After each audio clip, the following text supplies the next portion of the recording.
Good morning, Brian. All right, here is Adolpho's carb. Sitting on my 48 and no leaks, no runs, no errors. Let's take a look down inside.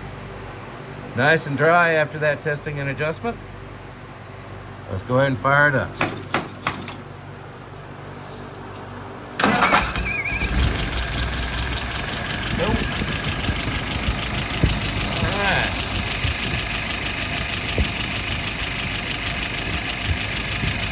Both set correctly, no dribbles.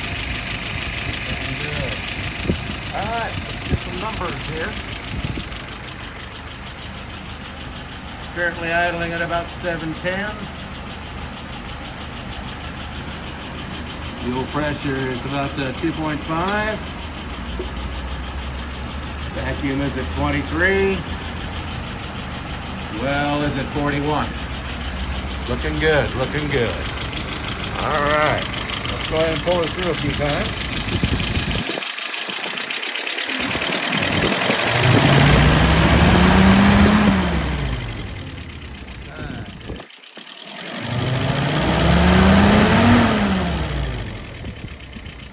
Righty. Looking real good, looking real good. All right, my friend. Number 3 is coming up.